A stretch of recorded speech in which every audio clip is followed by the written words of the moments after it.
if you really push a functionalist, they will say a thing is what it does. Now, that's a little bit hard to swallow for most people. It goes more easily, I think, to say focus on the effect of something rather than the thing itself.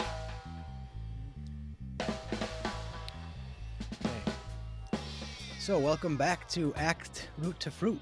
My name is Marcel Tessara, and I'm on a quest to see if we can start to think a little bit more functionally and get into the roots of the contextual behavioral sciences and move past some of the basics in ACT and FAP and all the CBS technologies. I see you grimacing there. What am I? Oh, no, I just that Hank Robb, he has funny looks. I don't know what it is about him. So today I'm really Oh, honored to be joined by the aforementioned Hank Robb, who's a psychologist out on the West Coast in Lake Oswego. He's board certified in counseling psychology. I'm also a counseling psychologist, Hank, oh, and cognitive behavioral psychology, peer reviewed ACT trainer, and a fellow in the Association for Contextual Behavioral Sciences. So I think when I see you and think of you, I one of the things I think about is you're one of the hardest working men in the blues. That's how oh. I think of you.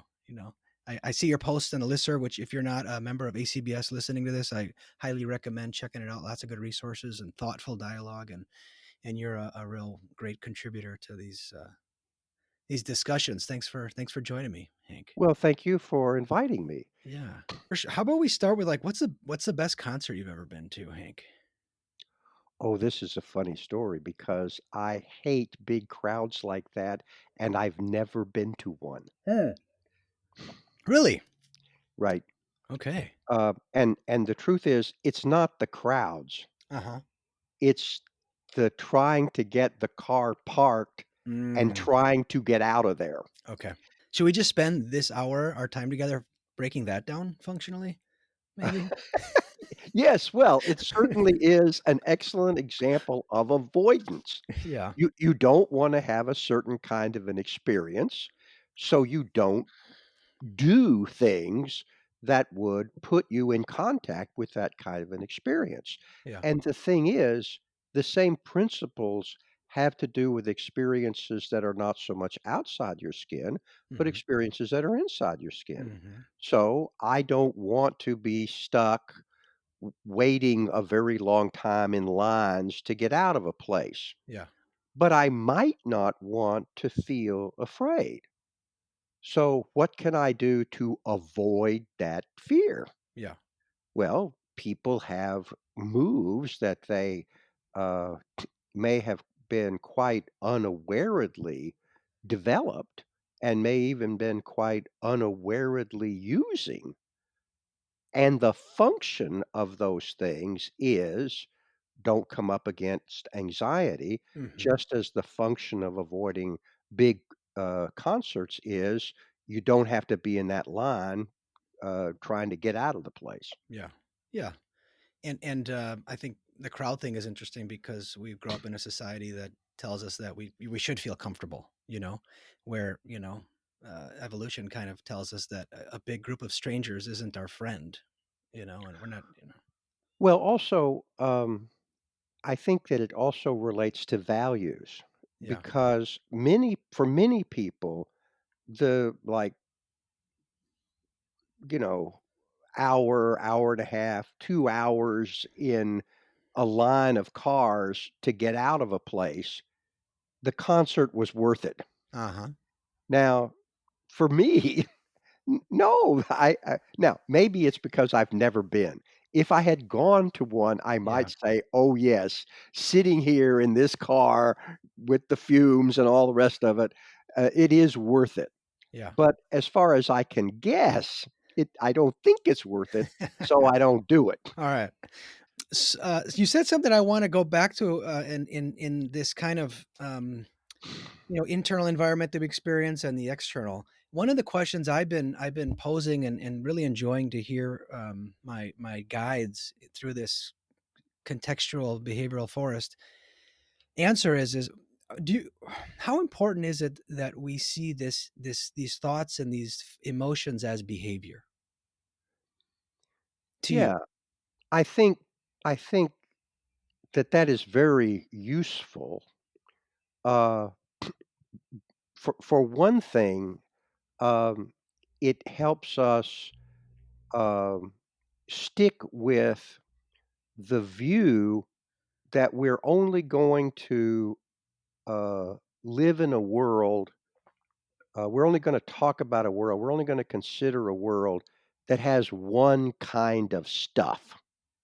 Hmm. So, those of people who've hung around psychology much, they've run into Rene Descartes' famous cogito ergo sum, I think, therefore I am.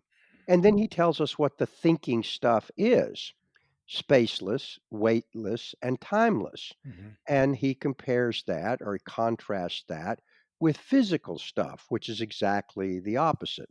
Endures in time, takes up space, and has weight. And so, just to sort of avoid, well, there are two kinds of stuff.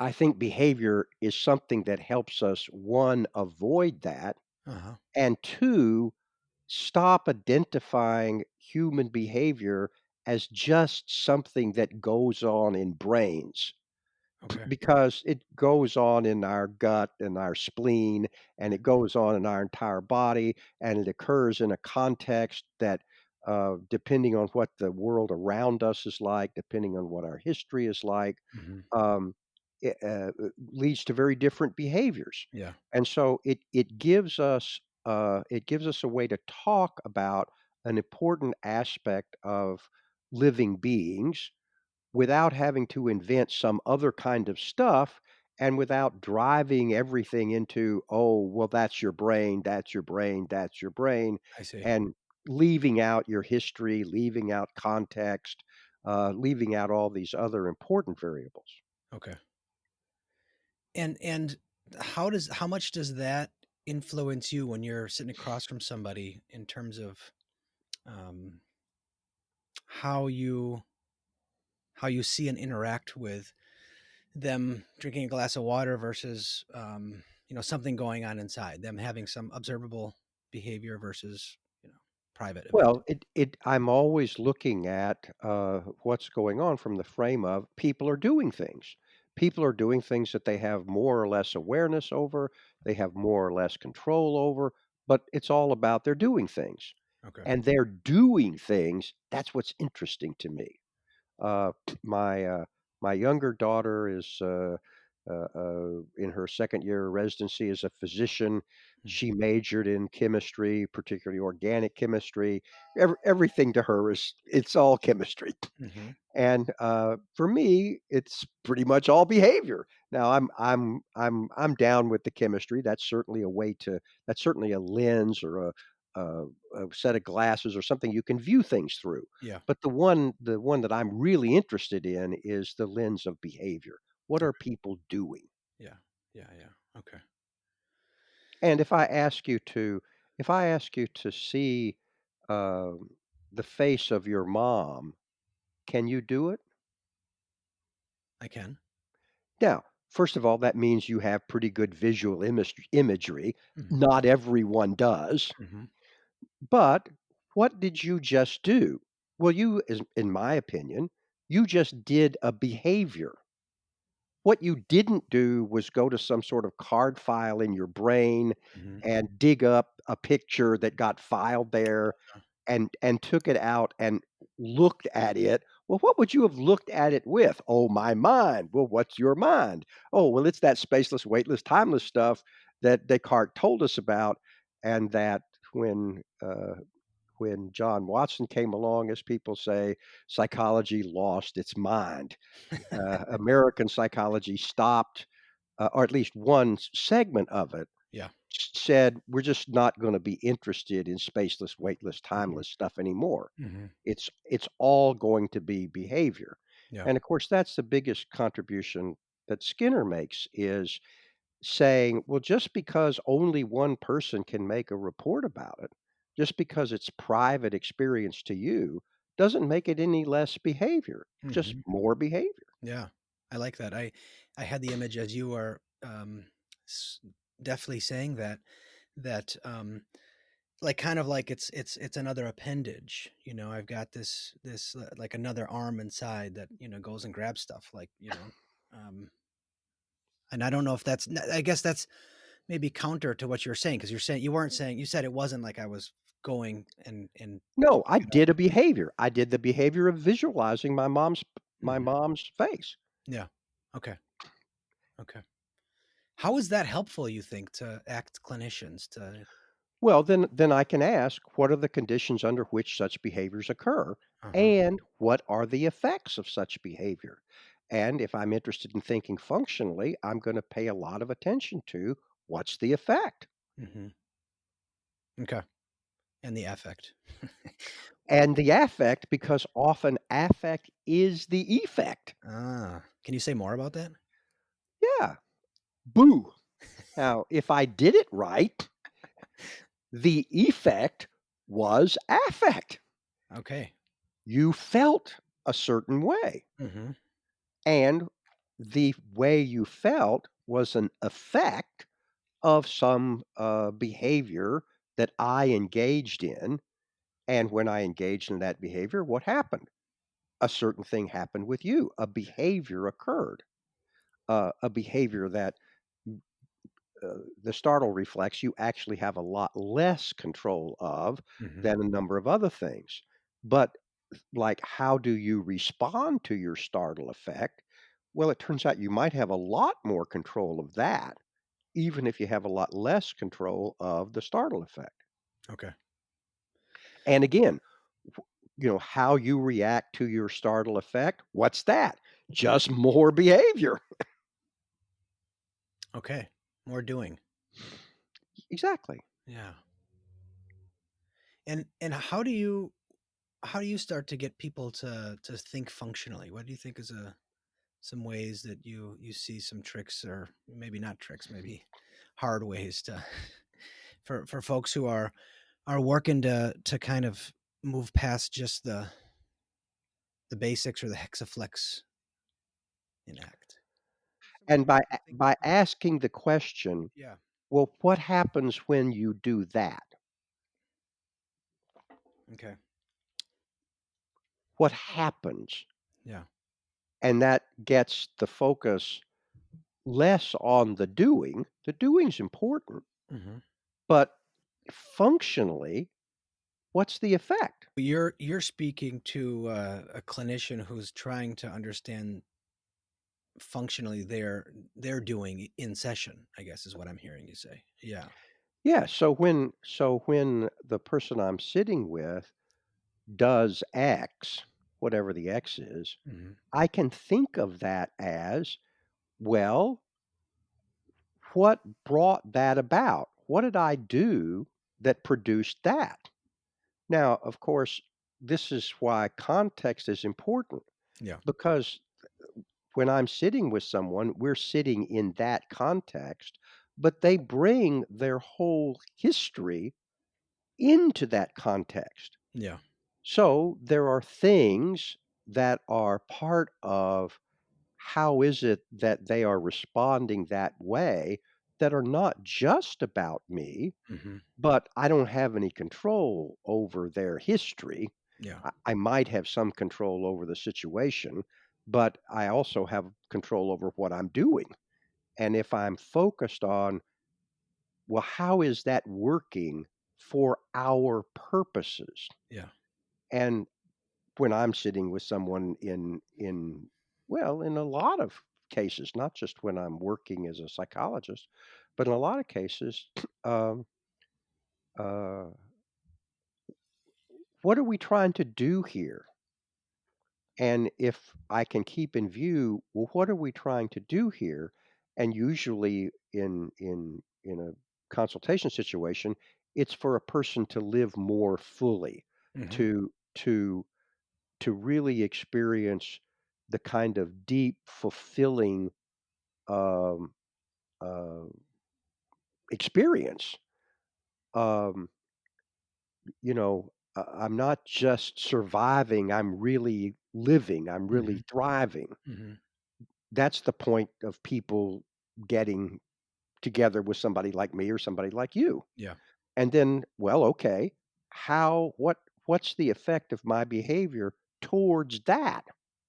And of course, the towards that is really out there in their life Yeah. because whatever we're doing while we're sitting together, that's not the real aim. The real aim is living a life outside of the consultation room that people find deeply fulfilling. Yeah. And I'm kind of a nutcase on that word fulfilling as opposed to meaningful, because meaning is about relations. A is related to B, is related to C, is related to D, is related to E. And I'm not interested in that so much as I am whatever that last thing is. Because the last thing is, and man, that was way cool. Okay. And that doesn't mean anything. It just was way cool. Yeah. Yeah. Yeah.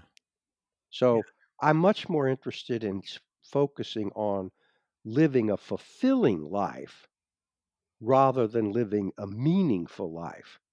Now, you can't really live a fulfilling life as a human being with language without bringing meaning into it Hmm. because we're languaging beings. Hmm. So, meaning is always there, but it's not the thing I'm mainly focused on. It's really Okay. fulfillment. And there are two kinds. There are those kinds of, you might call them vegetable fulfillments that really sustain us. Okay. And then there are the kind of sort of cotton candy fulfillments that no matter how good they taste in the moment, they really don't deeply fulfill us. Hmm.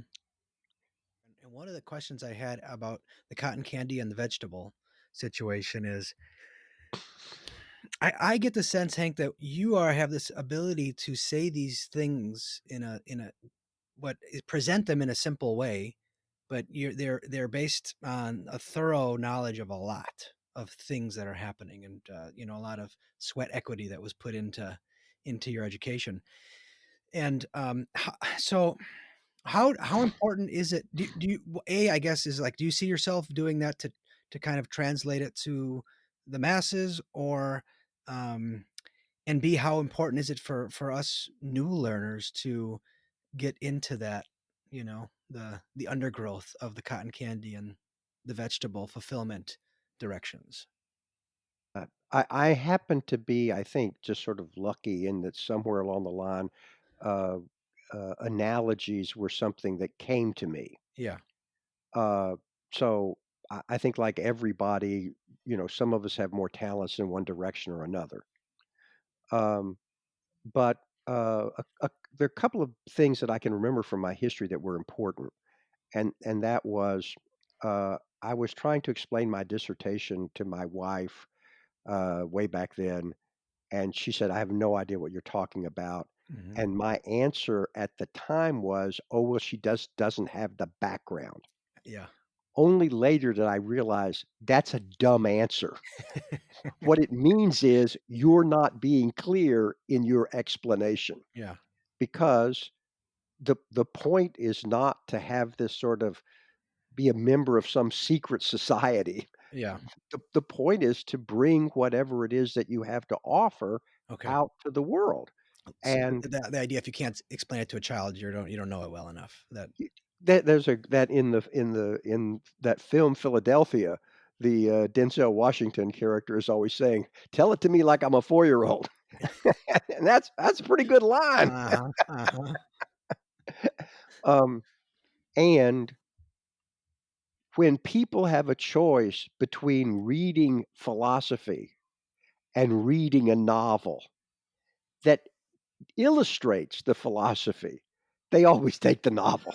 Or I take it back. They almost always take the novel. Some Yeah. of us are kind of nutcases. We'll go for the philosophy.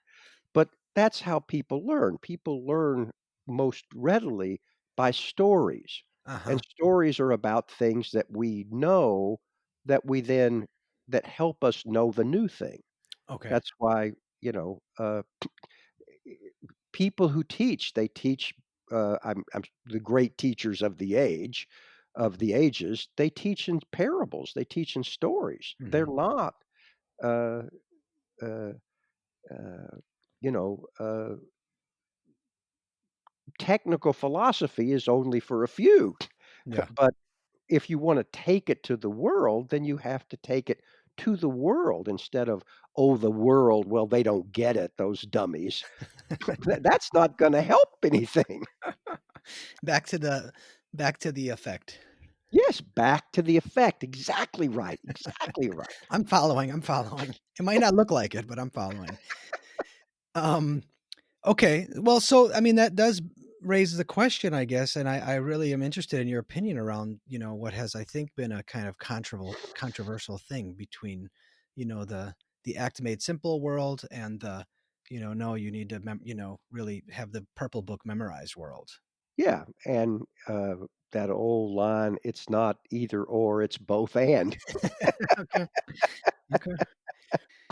You So you you mentioned, by the way, that you trained as a counseling psychologist, yeah. and that was one of my attractions about counseling psychology.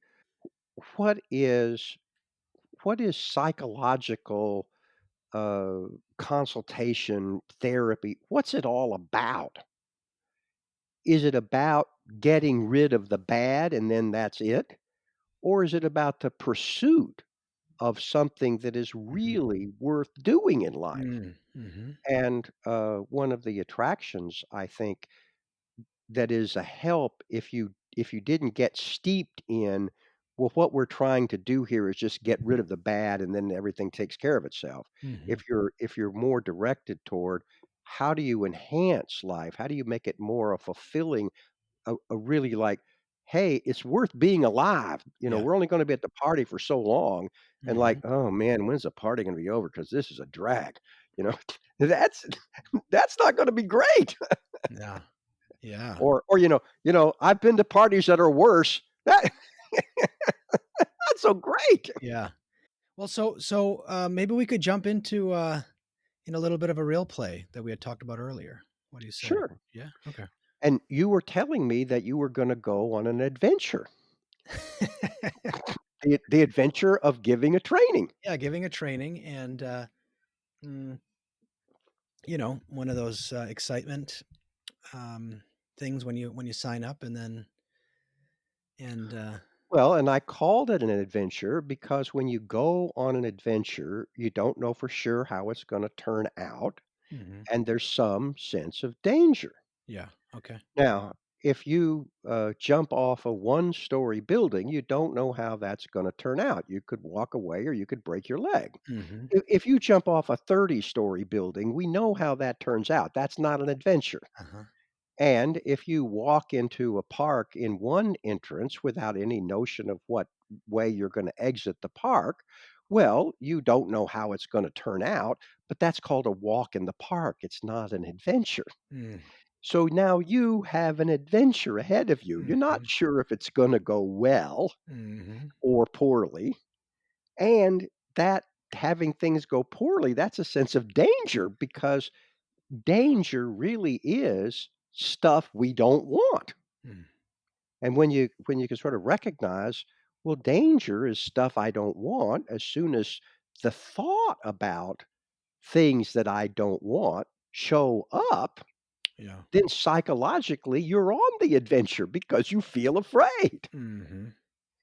And that brings us to getting prepared to go on the adventure, which in your case of the workshop Yeah. means getting what I'm gonna do together, the slides, the layout, etcetera, Mhm. and you can't do that without making psychological contact Mm. with the danger. Mhm. So, if you knowingly take a risk, You feel the risk. Now, if you don't know what you're doing, it's all different. If you knowingly take a risk, Yeah. you feel the risk, and the name of that feeling is afraid. Nothing's wrong. That's how it works. Hmm. The thing is, what do I do when I'm afraid? Do I try not to have it? Do I try to get rid of it? Do I try to go on an adventure Yeah. but not notice that I'm on an adventure? Well, yeah, for me, it's like it's like there's like a little bit of a lie in there that I don't even acknowledge the afraidness. It just kind of like, oh, this is uncomfortable, and I'd rather be, you know, on the That beach. I'd rather be walking on that the beach right now. that's that's like I was having this discussion with someone. The difference between a physical therapist and a physician that's giving you a physician is the physician says you might notice some discomfort, and the physical therapist says this is going to hurt. Yeah. And so, like you said, telling yourself, "Oh well, this is a little uncomfortable." No, I'm afraid. That's what's going on here. Now, I might not be as afraid of as I might be if a lion was in here, Hmm. you know, um, but yeah, I'm afraid, and that's just how it is to go on adventures, because when you do something, Yeah. uh, where there's a sense of danger, your alarm system is involved, and Hmm. we feel afraid. Hmm. S So, now what do I do? What's my what's my response? What's my behavior Yeah. in the context of being afraid? Do I try to avoid it? Yes. Well, I know how to avoid it. Yes. Don't work on the workshop, Yeah. right? But Mhm. then, of course, the more I avoid feeling afraid, the closer that it gets to the workshop, the more afraid I am because I haven't done anything to address Mhm. doing the workshop as effectively as I would like. And this is actually the story of people who procrastinate. Typically, people who procrastinate, they are not the people who haven't done their taxes in 5 years. They are the people who you see on television at midnight driving up to the post box to put the thing in. Mhm. They get it done at the very last minute, Yeah. which usually means it's not their best effort, because their best effort would require starting earlier. Yeah.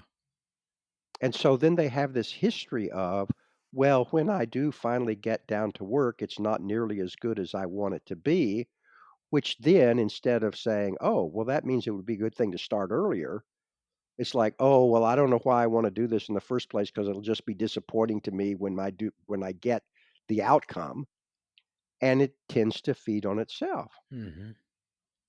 And the folks who haven't filed their taxes for 5 years are Well, they have that's not really that's not what I want to call procrastination.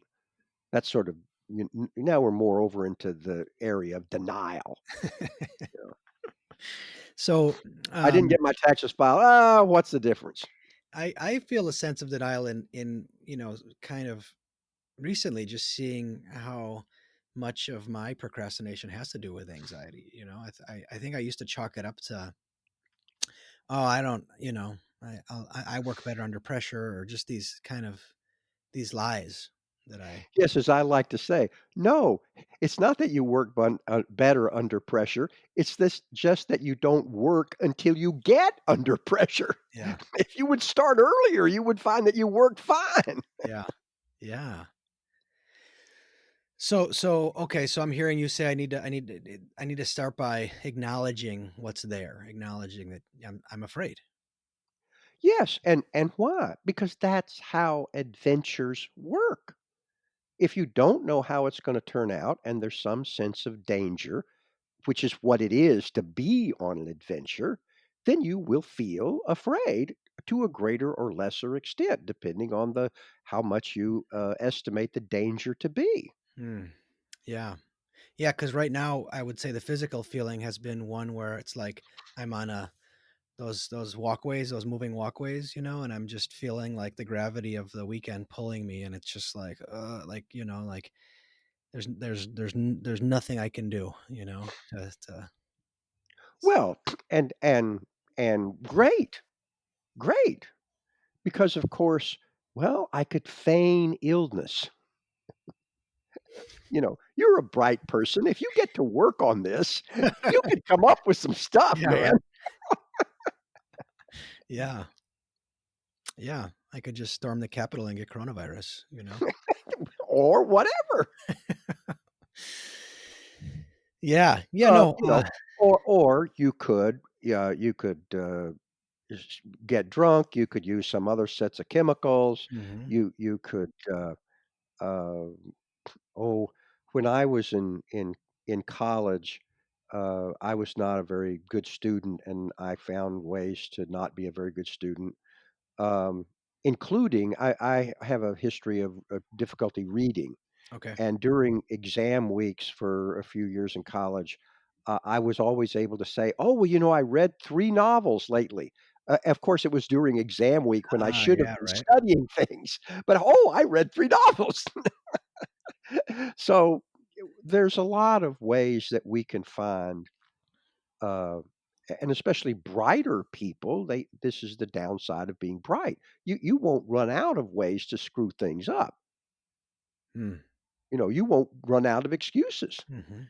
I was too tired, I was too sick, I got s it goes on forever. Well, let's have a fight with my mate. How about that? And Mhm. then I can write it off to, that so and so. If only they hadn't have done that, my workshop would have been great.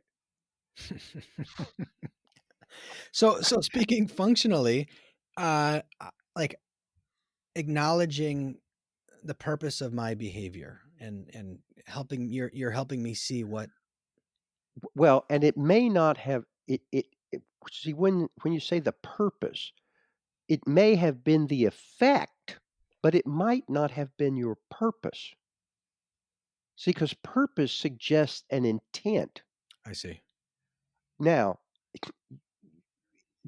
the effect was I didn't have the anxiety. Mhm. And you might even say, "Oh, well, my but did you purposely do that in order not to have your anxiety?" It doesn't feel like that from the inside out. It feels sort of like it just happens to me. Yeah. Yeah. I'm And not so doing it it on purpose. it yes, it doesn't feel like purpose, but it does have an effect. Okay. And so starting with effects, not saying this was your purpose, just sticking with this was the effect. Now that leaves open the whole issue of, well, you wanna keep doing it? Because you begin to raise through language. This is where the purple book gets useful. You begin to raise through language the, the linguistic platform of choice. And as I'm fond of saying, that the basement of the house of choice is awareness. You can't make choices when you're unaware. Mhm. All you can do is react. So the first thing you're trying to do is build up awareness. Okay. Habits are things we do quickly and easily and without much awareness. Yeah. So if you want to change a habit like procrastination, the first thing to do is to raise your awareness. And as you pointed out, oh, when I start raising my awareness, what I'm aware of is I'm afraid. And I was kind of like, what? What? I don't know what's happening to me. Oh, yeah, I do. I'm afraid. Mhm. Well, you're a grown person. You're a grown man, and you have all these degrees behind you. How could you possibly be afraid? What's Yeah. wrong with you? Yeah. Nothing. Mm. But if you bring all that stuff with you, and it gets in the way of being in contact with your actual experience, including your bodily experience, my goodness, if you're alienated from your own sensing system, that's a tough thing to be alienated from. It's only been around for beings for millions of billions of years. Yeah. And can you say more about what you mean by that alienation from the Yeah, sensing system? I don't even know what my own experience is. I can't Uh, feel my feelings. yeah. I mean, never mind, I can't think my thoughts. Mhm. I can't feel my feelings? Yeah. Well, That's a tough place to be yeah. if you're gonna be effective in life. And for a lot of us, that's been really beaten out of us. Yeah. It has not been something that we've been rewarded for in life Well, or and actually encouraged to have. or actually punished, why don't you grow up? Mhm. Yeah. As if growing up meant, you sort of were out of contact with the world and its effect on you. Yeah. Yeah. If you really grow up, you'll be like a robot. Nothing will touch you. This is humanity? It's a funny idea of being a human being. Yeah. Yeah.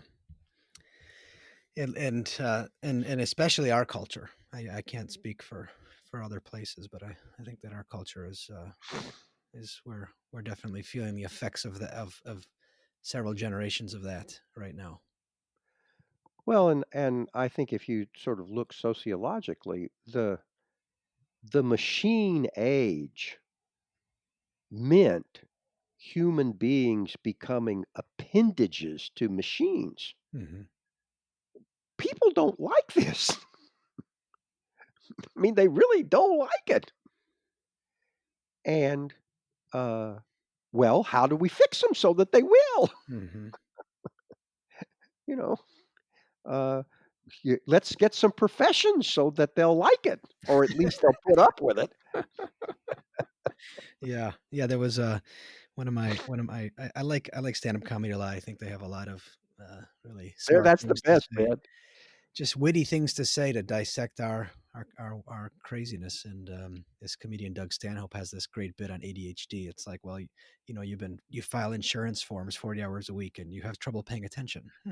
You know, imagine that. Imagine. So we should definitely diagnose you because there is surely something wrong with you. Exactly. And I think that you're now when it comes to technology, if we only were better at wielding humor, we would really be onto something. Hmm. Because when people are laughing, Mm. everything is different. Mm. Everything is different. Your defenses are down. Yeah. Yeah. Mm. I I I was this was a while back. Um and I was in my garage uh in some kind of snit because something wasn't going right. And my younger daughter, who at the time was probably 20, she looked at me and she said, "What you need to do is calm down." And and even as I tell the story, I laugh again. Hmm. And that was exactly what happened. I just broke out in laughter because, first of all, your kid is telling you what to do. And second of all, they're telling you in this way, what you need to do is calm down. And and suddenly it was all gone. The snit was gone. It was Uh-huh. just a whole nother world.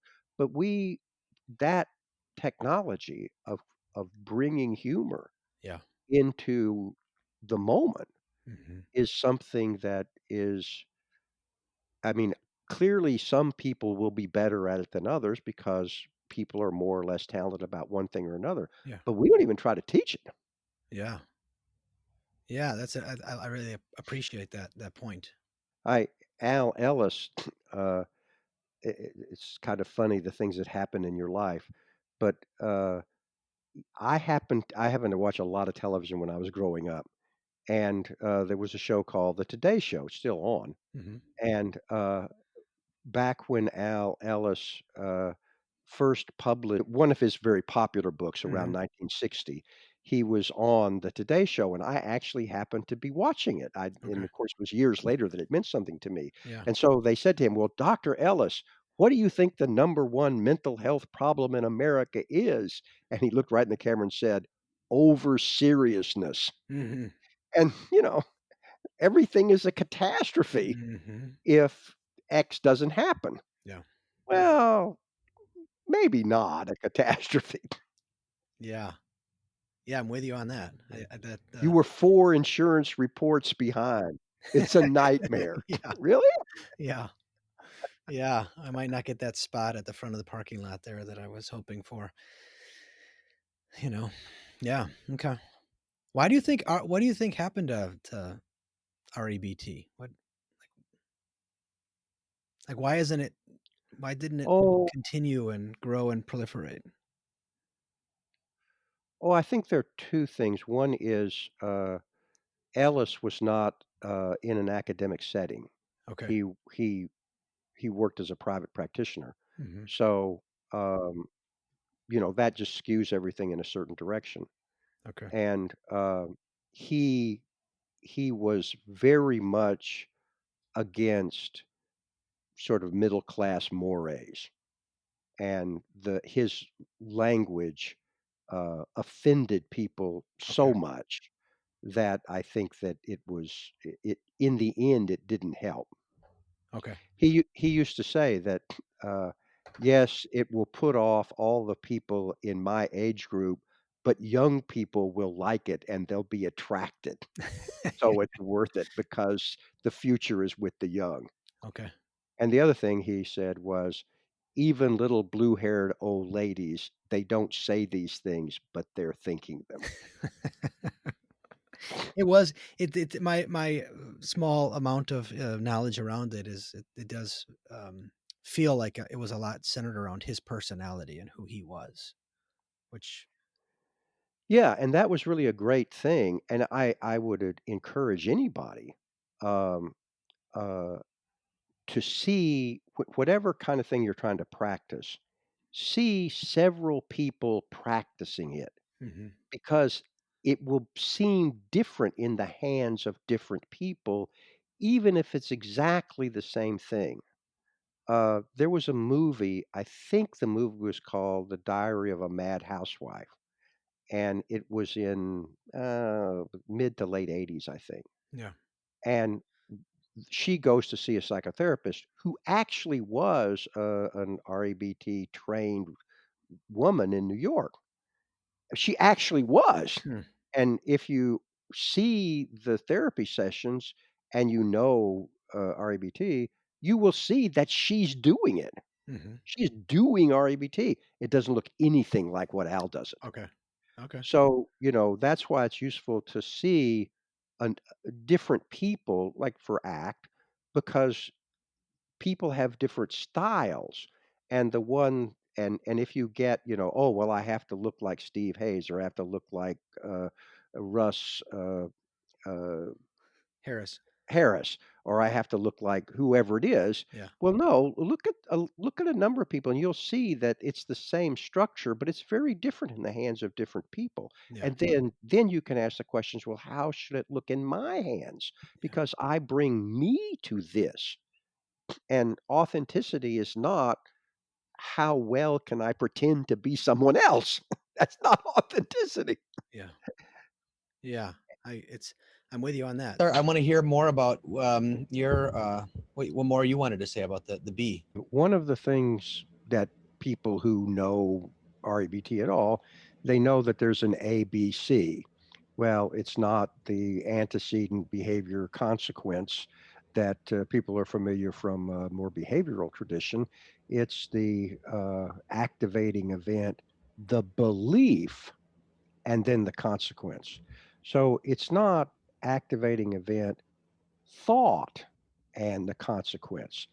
And there's a big difference between a belief and a thought, a very important difference, I think.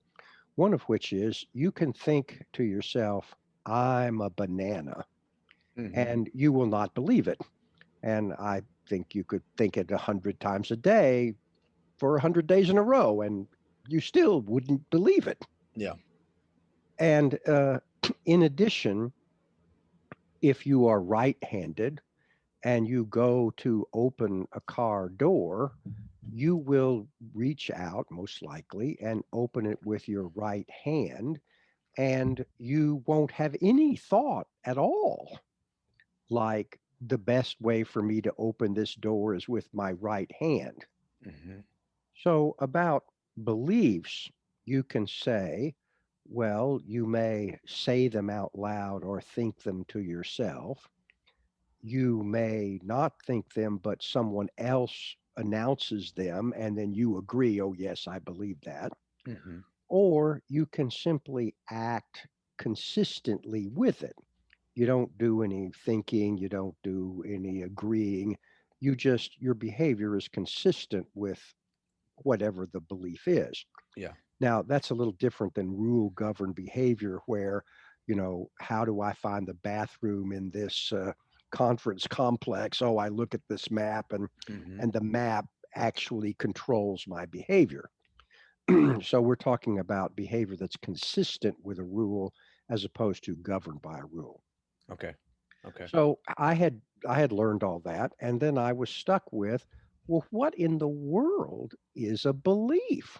What is that? Mm-hmm. I know it's not a thought, but what is it? And that was the great, wonderful revolution of relational frame theory, because relational frame theory talks not only about relata and relations, Mm-hmm. but the transformation of stimulus function. Yeah. When you have a thought you don't believe, you're not having transformation of stimulus function. Mm-hmm. But when the functions transform, that's what it is to believe something. So now Finally, I'm a banana. well, yes. And if you look at um, what are often now being called in the United States political circles conspiracy theories, Mm-hmm. that's exactly what happens. Oh, well, that's ridiculous. Oh, well, that's ridiculous. Oh, wait, it's really true. Mm-hmm. You know, and there's all kinds of behavioral implications, because now the stimulus functions have changed. Mm. Things that didn't lead to one kind of um, bodily sensations and behavior, suddenly they do. Okay. And that, I think, is the real uh, key to seeing the transition, not between, its thoughts that you want to dispute, it's beliefs, Mm. because it's beliefs that are making the difference. It's not the thoughts. It's that these thoughts are being taken seriously, if there are any thoughts at all, which there may not be, because I've already demonstrated believing something doesn't require thinking it at all. Mm. Uh, Now, the thing that becomes interesting too, in that RABT tradition, is, well, what do you do when you've identified these beliefs that are not very helpful? Well, you dispute. Mm. But that D could also stand for discern. You could discern that thoughts about things Or aren't discriminate. the things themselves. Okay. Sorry, I cut you off. Can you say that again without Yes, you interrupting you, from this you guy? could you could discern that the thoughts about things Mm-hmm. are not the things themselves. I Yeah, mean, which that's is that's what yeah, diffusion is. yeah, and that's there. You have, I think you're saying something there, which my friend Jacob Martinez recently brought to my attention from a conversation you two had around kind of the particulars around diffusion, and something really important there, that it's not so much this dog that I'm diffusing from. I'm diffusing from the thought about the dog. Yes, exactly. Uh, if there was a dog present, um, well, you know, you may have thoughts about the dog, but the dog is right there. Yeah. Whatever good news or bad news is available to dogs, it's available now because there actually is one. Mm-hmm. But a thought about a dog, while it may produce a transformation of stimulus functions, we feel good, we feel afraid, it might produce it. The thing that is producing it is a thought about something, not the thing itself. That's what diffusion is really all about. It's not about whether or not a thought is true or not true. Yeah. A thought that's completely true is not the thing the thought is about. Mm. If you think to yourself, I have a nose, well, that's a completely true thought, at least from what I can see. Mm-hmm. Um, and for myself, I've got a picture of myself here. So from Mm-hmm. what I can see, I do have a nose. But my thought about my nose, Well, that's not my nose. My nose is here. It's not a thought. And and of course, the whole difficulty with language is it works. The whole thing works by treating one thing as if it were another. Hmm. So typically, language is going to work by treating the thought, I have a nose, as if it were my nose. But there are times when that's not helpful. Mm. And also, if you make the D stand for discern, then one of the things you want to discern is what's the wisest way for me to handle this situation? Because there are a lot of things, to use ACT language, there are a lot of things that work in the moment, but not in my life. Mm. And discerning that difference is a really important thing. Hmm. So uh, I'm not trying to I'm not trying to say that ACT or CBS or any of this is old wine in new bottles, not at all. But I am trying to demonstrate a little bit of the link that helped me move from one to another. A question that I asked over and over and over again and couldn't get an answer until RFT provides the answer. Okay. And so you're really distinguishing, you don't see a belief as a kind of thought. No, because you can think a thought. I mean, I already give you a thought. Yeah. I'm a banana. You just think it all you want, but you Okay. don't believe it. Okay. All right. It's kind of like That's, the three frogs on the log and one decides to jump off question. oh, I don't know this. How many are left on the log after one decides to jump off? I'm going to say two, but No, three. Well, he just decided. He didn't do anything. oh, I see. He decided to jump off. Yeah. Yeah, meaning thoughts are not actions. Mm-hmm. Right. Mm-hmm. So I thought about doing in my child in the bathtub, and that's a terrible thing because it's the same as doing my child in. And Mm-hmm. so I really have to control my thoughts. Well, no, you really don't have to control your thoughts. If you want to act safely around your child, you have to control what you do with your hands and arms and feet and mouth. Yeah. And fortunately, we have a lot more control of that than we do of our thoughts or often our feelings. Yeah. Yeah. And okay. And so what's the utility in me as a clinician making this distinction, do you think, in working with people? Making the distinction between, Beliefs and thoughts. well, then you can sort of have this little sequence. What am I noticing? Because we can be noticing all kinds of things. Mm-hmm. How seriously am I taking it? Because believing something, that's taking it seriously. Okay. And, now we've left the world of thoughts and beliefs and all that stuff. Mm-hmm. We're using some language that I think can be a lot more helpful than talk about beliefs or thoughts or any of that. We can talk about, well, what are you noticing? We can notice all kinds of things. You can notice thoughts, you can notice feelings, you can notice other people. It's all kinds of things that can be noticed. Mm-hmm. And then how seriously am I taking it? Because we can use some kind of choice in how seriously we take things. We have some control, not over so much maybe whether we notice it, although, if it's something in our viewing realm, I mean, I could look over here and stop noticing it because Mm-hmm. I've now moved my head. But whether I notice it or not, I do have a lot of control over how seriously I'm taking it. And then the third question, how's that working?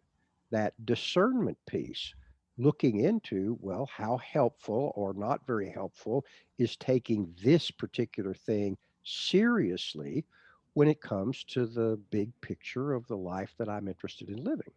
Okay. Okay. Ah, interesting. The REBT, you didn't leave it in the. I get a sense that it's still very much a part of your work. Well, it was, there were a lot of things in it that I found that were very useful, and especially that concept that I was Yeah. talking about in the beginning. Yeah. Y- Don't bother disputing thoughts. Thoughts, that's a waste of time. Yeah. That's a misunderstanding. Yeah. What you want to pay attention to is, well, what are people believing, not what people are thinking. Okay.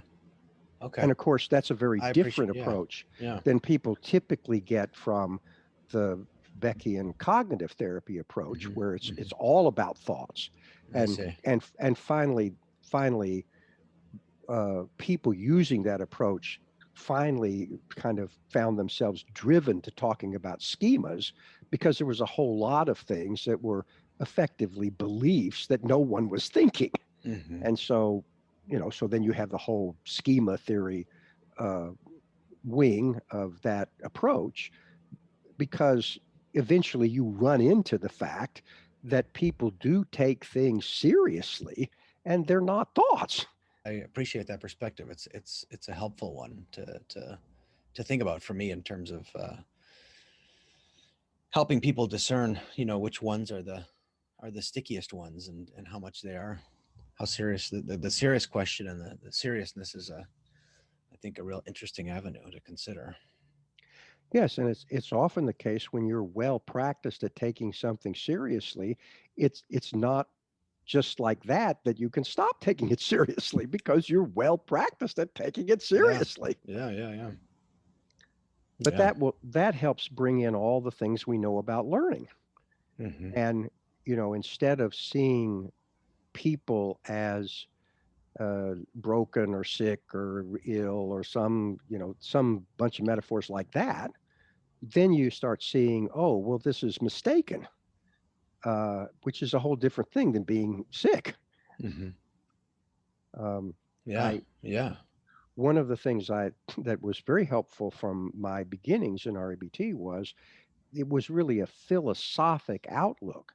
In other words, it's about how do I live well, not about am I well versus sick. Hmm. It's about uh, couching what you're doing in the language of wisdom, Hmm. not in the language of health. Yeah.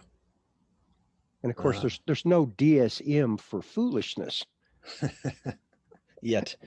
I mean, we do have, if it go all the way back to Greek plays, and they'll give you, a pretty good idea of what some foolish things are, like Hmm. thinking you're bigger than the gods. That'll give you trouble. Hmm. Um, uh, but it's a whole different flavor, and I think it's much more consistent with ACT and the whole contextual behavioral science movement. What's going on here is, how do we live our lives well? How do we thrive uh, rather than merely survive? Hmm. Well, that's not just about, am I in relatively good physical condition? It's about a whole lot more than that. Hmm.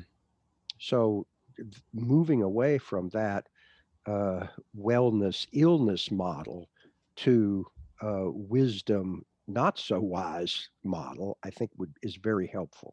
Yeah. And I like and I that. already had that kind of orientation, because I came to ACT through REBT. Okay. And what do you believe? What do you believe? How serious do you take the need for ACT and CBSers to let go of mentalism? Well, first of all, we have to understand what is meant by the word mentalism. Mhm. So, what do you mean by that? That there's kind of this what happens inside of me is unique and particular and kind of separate, I guess, in a sense, from what's happening outside of me, or it's its own kind of entity. It's not. Yes. So I think now you're talking about the dualism that Descartes, for example, was Yeah.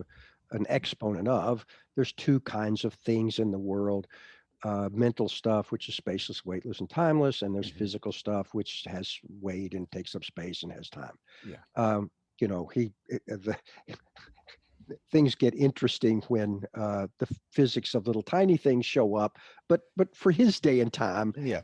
that was good enough. Yeah. And I think that is the whole uh, the it is important, in my view, to give up these kind of fundamental dualisms. Okay.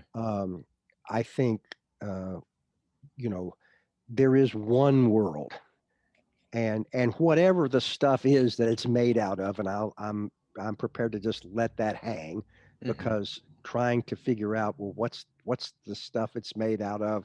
What is it really? Hmm. If people have tried that for a very long time, it doesn't seem to go anywhere. Yeah. Um, but the notion of monism, whatever kind of stuff there is, there's just going to be one world, and Hmm. everything is going that we're going to deal with is within one world. So you can be ontological. You're not going to give any discussion of what the nature of the one world is, but giving up dualism, I think, is a really important move. And why? Why is that important for someone who wants to be proficient and precise with acts? Let's say. But because you got to keep translating all the time between the spaceless, weightless, timeless world and the space and weight and time world. Okay. And why do things that are harder rather than things that are simpler? Okay. But yeah, I Now, mean, coming from all of us who have grown up in this kind of dualistic, yeah, colloquial speaking world, it is difficult to think of things as one. well, it is kind of tricky, although, um, I don't think. Uh, I don't think the thought system that you find historically in India has much trouble with it. Mm, You know, hmm. these things pass Yeah. back and forth, and it's all one stuff, and it just manifests in different Yeah. ways.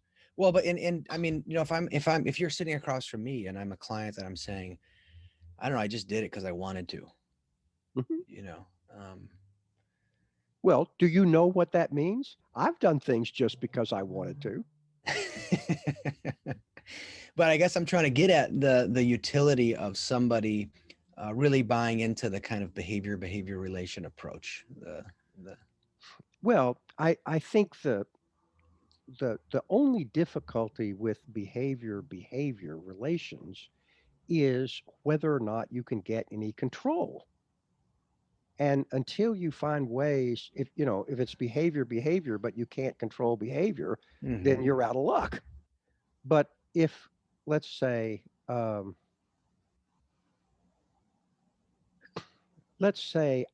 can take seriously the notion that taking something seriously is a behavior. Hmm. If I take That's a behavior. Hmm. Well, do I know anything? Can I do anything about uh, getting someone to take something less seriously? Well, the usual move is to try to convince them that it's not true. Yeah. That's what the usual disputing is. It's Yeah. not true. And then if it's not true, they don't take it so seriously. Kind of what But like I was trying to do before we started recording with your QAnon fascination, right? yeah. But also I can I could also make the move that uh, this thing, whatever it is, this thought, this word, this whatever, it's not the thing that the thought or the word is about. And so don't treat the thought or the word, don't take it as seriously as the thing it's about. Now, that's another way to Hmm. help people change how seriously they are taking something. Yeah. Can you say more about that? Can you break that down a little bit more? Sure. Um, do you drive a car? I do. Okay. So, is it true that when you drive a car, there is some chance you will be in a wreck? Yes. Okay, maybe a small chance, but Yeah. there's some chance. You Hmm. agree with that? Okay. So, um, I'd like you to think this thought. When I drive my car, there is some chance of my being in a wreck. It's kind of a long thought, but are you Hmm. thinking it? Yeah. Okay. Is that thought true? Potentially. Yes. Yes, it's true. Because Yeah, there's a it's chance. about a potential. There's some chance. Yes, yeah. Right.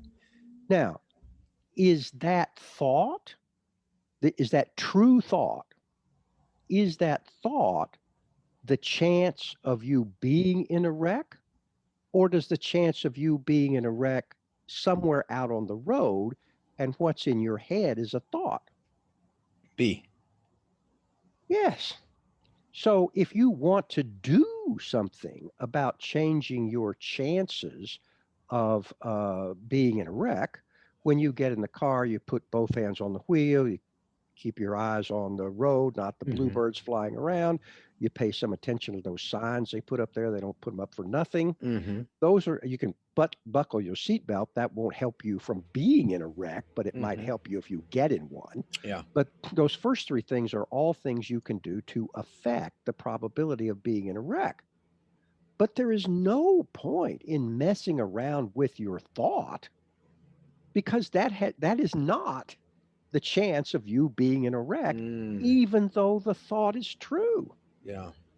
So, what are we trying to do here? We're not trying to get you to stop taking seriously the sort of truth value of the thought. We're trying to get you to recognize that there are some places to put your efforts that are going to pay off a whole lot more than others. Mhm. If I want to reduce my chances of being in a wreck, pay attention to what I'm doing here. Don't spend a lot of time trying to fix my thoughts because Yeah. that's not where the issue is. And So a lot of people are coming to see us because they're under the mistaken impression that the trouble is their thoughts. They need to fix them.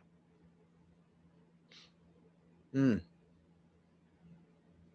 mm. So can we translate that a little bit to some an example I'm thinking of here? Go ahead. Yeah. So, I'm a single. I'm a single guy, and I'm never gonna find anybody. I'm gonna be alone the rest of my life. I suck at relationships, and so I'm, for all these reasons, and too short. I don't have enough hair on my head, and um, all So all these. let me ask you something. Yeah. Let's say you get to be 90. We got some pretty good medical care these days. You Yep. could live a long time. Mm-hmm. Let's say you get to 90 and you never find a mate. Mm-hmm. Now, at 90, would you rather the situation be, I never found a mate and I never put in much effort to find one? Or would you rather it be, I never found a mate, but I worked as hard as I could possibly work to get one? Mm. Which one of those would you prefer? The latter, that I put in effort. Okay. Yeah. Then, since that's the end point you would like, Yeah. then the best thing for you to be doing now is putting in a lot of effort to get a mate, Okay. right? Yeah. Now, when you take, and not just notice, but I mean, when you take very seriously, I don't have any hair on my head, and that means nobody will go for me. Mm-hmm. When you take that very seriously, does that help you look? No. I mean, it helps me look in the mirror at my bald ass head. Yeah, but it doesn't help you get out there and hunt for a potential mate. Yeah. Yeah. Then how about you work on not taking it so seriously? Okay. It may be completely true, Yeah. but it's not helping you to take it seriously Mm-hmm. for the purposes that you have, which are, in the end, if I never get a mate, I at least want to know I gave it my best shot. Okay. And are you that explicit with clients that let's help you not take it so seriously? Oh, absolutely. Okay. Yeah. Because then, I mean, I'm that explicit because if you're not very explicit with folks, they're not going to sign on. Uh-huh. Okay. Yeah. Because What's this weird show I'm involved in here? What are we doing? Yeah, you mean the whole nature of relational framing is about sense making and doing things that make no sense to people are very unlikely. Mm, yeah, Even even if you take a chance, you have to go with, well, it makes sense to take the chance. yeah, yeah, yeah, yeah. And so I might say it this way: knowing what to do isn't doing it. Hmm. Now, it often helps if you know what you're trying to do. That will often help you. Yeah. The mistake is to think it's the same thing as actually doing it. Hmm. It's Hmm. that story that you told about the three frogs. Yeah. One decided to jump, which I took to be decided was an action word, Yeah. but it was actually just a thought word. Hmm. And that's where language like, well, in my mind I thought of, in my mind I made a decision. Well, that doesn't wed us to a theory of spaceless, weightless time stuff. It's just a convenient way of speaking that helps us differentiate. I think it would be a good idea versus I actually took some action. Yeah. Yeah. Okay. Beautiful. That's very helpful, I think, and a nice summation of a lot that we covered in our time together. Great. Are you actually mate hunting? No, I'm happily ever after. Oh, Yeah, one of the things I'm just to play with that. yeah. One of the things I often say to people is, if how many people like chocolate and vanilla ice cream?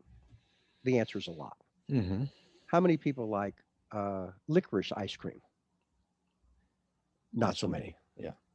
Does that mean that licorice ice cream is bad or wrong? Just No. means not a lot of people like it. Yeah. Yeah. If you are licorice, there's a lot fewer people to draw on. Hmm. So you're going to have to hunt a lot harder than if you were chocolate or vanilla. Yeah. That doesn't mean you're wrong or bad. Yeah. Now, it does mean you're less desirable because you're not chocolate and vanilla, which Yeah. is, they're highly desirable, Uh-huh. right?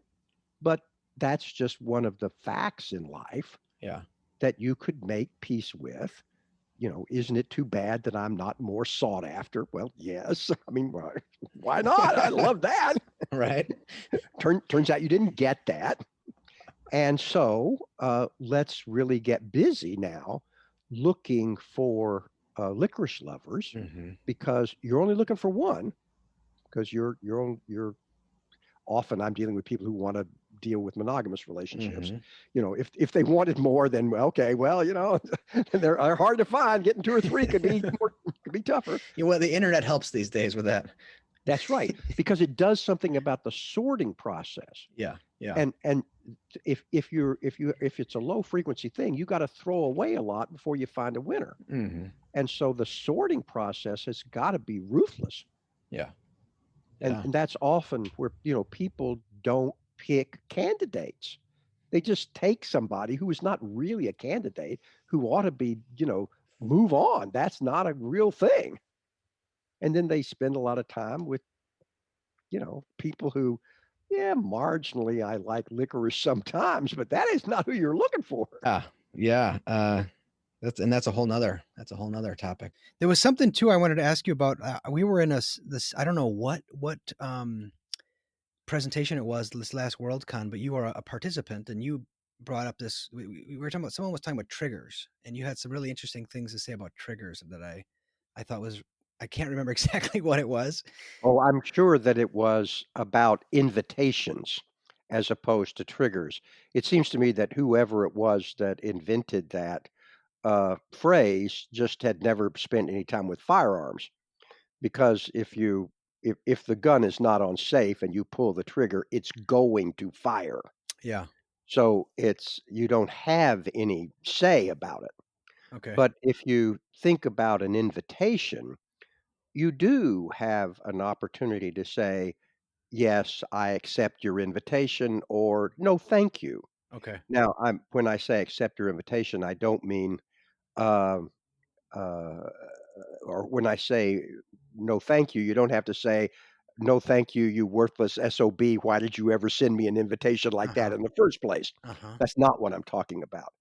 Um, I happen to have grown up in Dallas, Texas, a long time ago when the cultivation of uh, cultured behavior was part of school. Okay. And so, a part of learning to write, one of the things that you practiced on was writing a note of declination.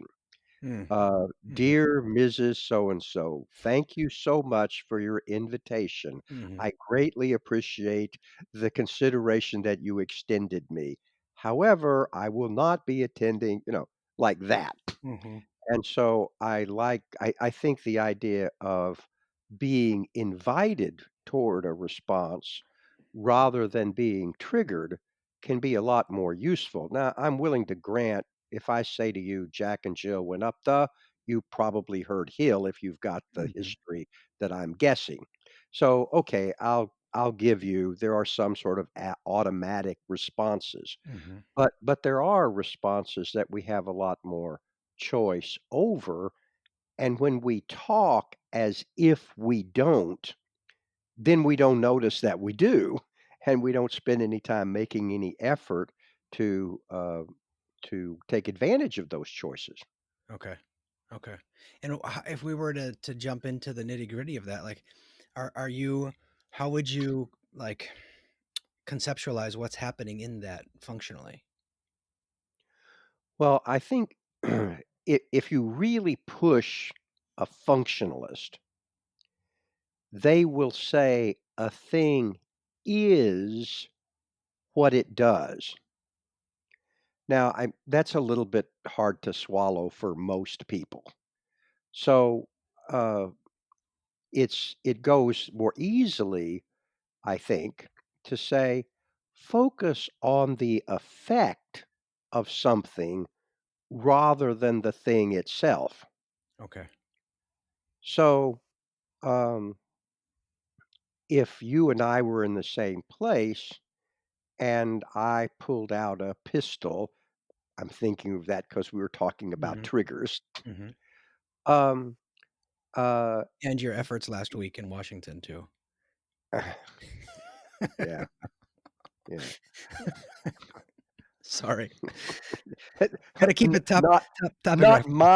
mine in particular, but someone's, the efforts in Washington. Yeah. Um, then the effect might be that, you're afraid. So, when I ask about the function is you became afraid. Now, I could talk about the weapon, I could talk about my intention, I could focus on a whole lot of things, but Mhm. f thinking functionally is about thinking about effects. What happens, and it's typically time. What happens after X? Yeah. And Yeah. I'm not too involved, "Oh, let's look carefully at X and, what color was it? Oh, it was kinda gunmetal blue, and it was a revolver, it had a thing it went around as opposed to an automatic or semi-automatic pistol, and, all that kinda stuff." I'm not so interested in that as what was the effect. So much of what I'm after is, like, thinking about, like, a functional assessment and how that, like like for someone like yourself, how what that looks like, and how you are going about kind of um whittling away at that process of what someone gets, that what the effect of, um would you be willing to say some more about that in terms of when you're working with someone, or just like now when we were talking about my procrastination, how you go about that in being tactical in your approach? Well, recently I have begun to think about three questions that might be pretty useful to keep in view. And one is, what are you noticing if I was speaking to someone, or what is being noticed? Yeah. Um, um, how seriously are you taking that, the thing that's being noticed? And how's that working? Okay. So what's being noticed? How seriously are you taking it? And And how is it how is working it working? in terms of taking it as seriously as you are? Because taking it very seriously might not be working, Hmm. but not taking it very seriously might not be working either. Okay. Like that deadline you were talking about. This workshop, the time for this workshop is coming. And, that feeling of being on the moving, uh, walkway, like in an airport or a big mall, I guess. Yeah. You can I feel myself being pulled toward it. Hmm. But I'm, la, la, la, la, la, la, la. Yeah. I'm looking Yeah. up in the air. I'm not taking it very seriously, Grinding my and teeth. it's not helping. Okay. So So, what am I do is what I'm doing in relationship to this, whatever I'm presenting, helping? yes, what am I noticing? Because, well, I seem to be noticing this, I'm noticing that. Hmm. Well, there's a lot of other things you could be noticing. What's up with noticing this? Hmm. Okay, well, how serious are you taking it? Get some kind of evaluation. Yeah. Seriously, not very seriously. So Well, if I how, were to how say, does well, I've been noticing this for 10 years and I don't do shit about it. yeah, and how's that working?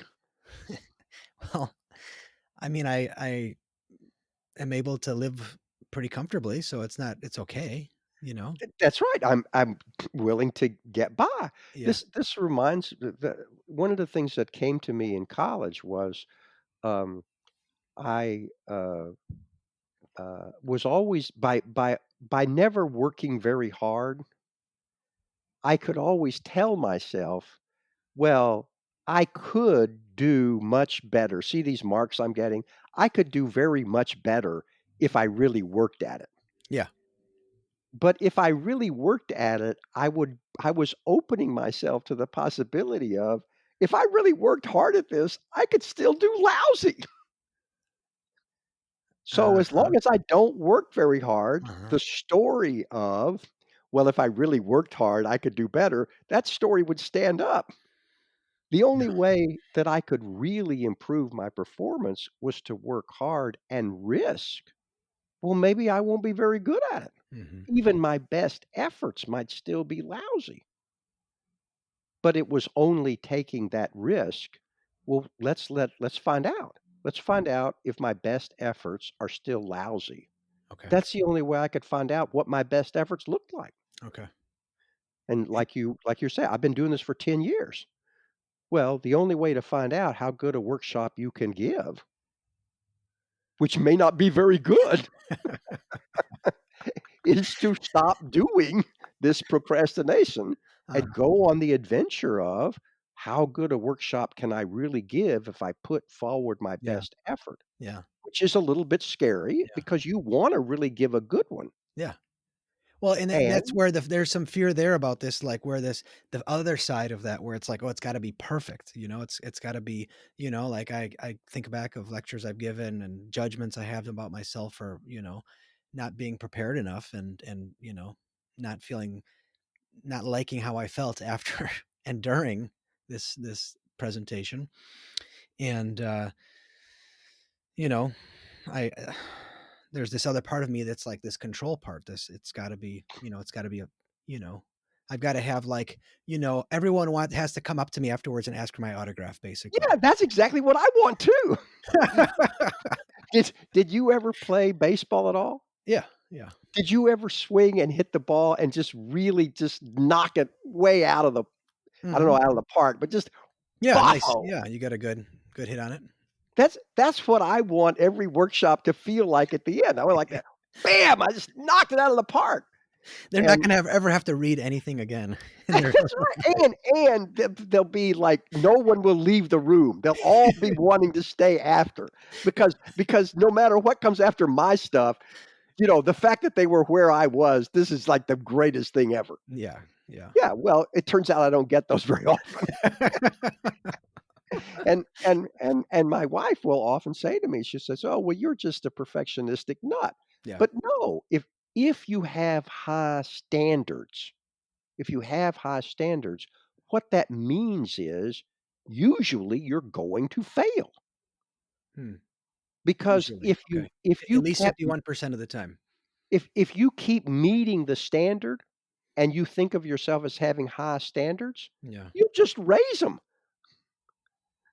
You know, I have high standards, which I meet all the time. No, I'll just raise them. Mm, So if you're going to have high standards, learn to fail gracefully yeah, because those hard landings, they're very hard on you. yeah.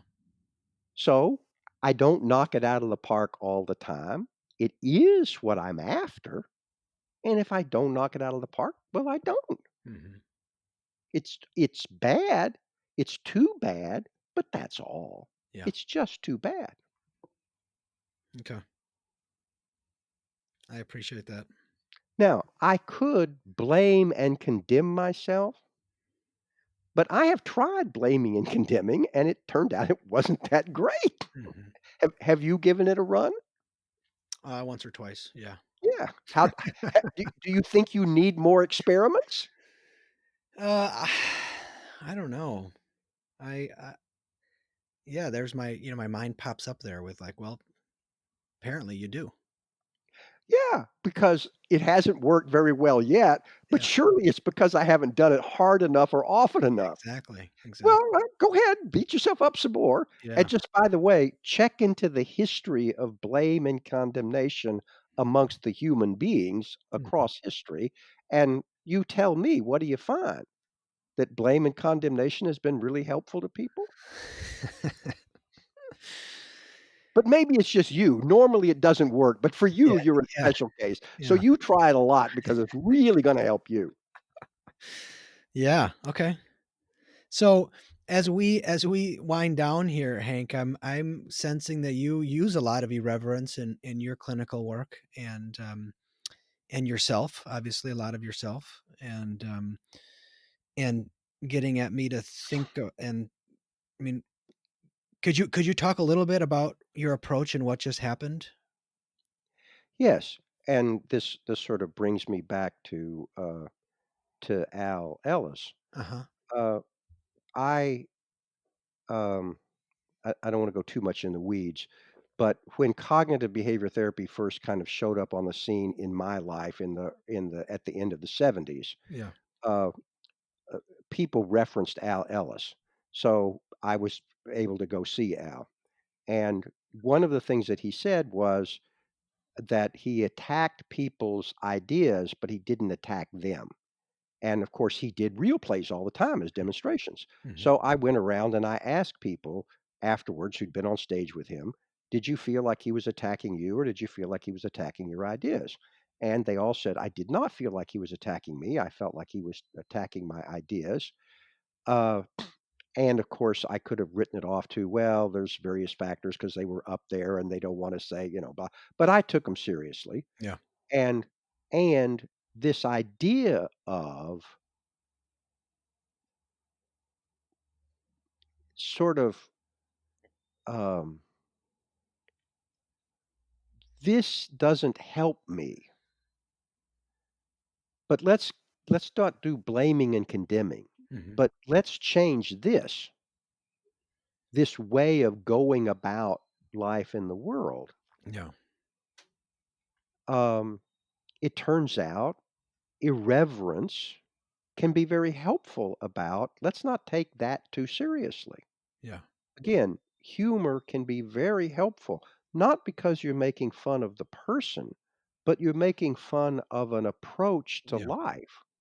And then when people are laughing at the approach to life, they are open to, well, if that's not working, what might work better? Because that's really what you're after. You're really after, well, let's try something that works better. I think that's what creative hopelessness is about. Creative hopelessness is about, thank goodness I don't have to keep that up anymore. Yeah. Well, as soon as you get to, thank goodness I don't have to keep that up anymore. Oh, well, what could I do? Yeah. And the creative hopelessness doesn't have to be a grim affair either. No, it's open. Did you ever have somebody who you were pursuing romantically or that you carried a torch for, and then you realized it's never gonna happen? Yes. Once or Yes. twice. And it kills your heart. Mhm. But then the other thing is, "Oh, look what I have freedom to do other things with my life." Mm. Mhm. Well, that's the creative part. That's what you're looking for. Okay. It's not what's hopeless is continuing something that doesn't work. Yeah. Yeah. And the creative part is, now that I'm not doing that, the effect, the function of giving up something that doesn't work is now you're open to something that might. Now, we don't know for sure if it will. That's Yeah. the adventure. But we know for sure this thing isn't working. Yeah. And now I can I can pursue something else. Okay. Beautiful. Well, thank you, Hank. I know you have to pursue another appointment that you have in a few minutes here, so um, Well, thank you for giving me this opportunity. I really appreciated spending time with you. Thank you. yeah, me too. I really enjoyed your approach and style, and I will put a link below in the show notes for your website. I know a good friend who's leaned on you heavily over the years, who's really enjoyed that consultation relationship, and so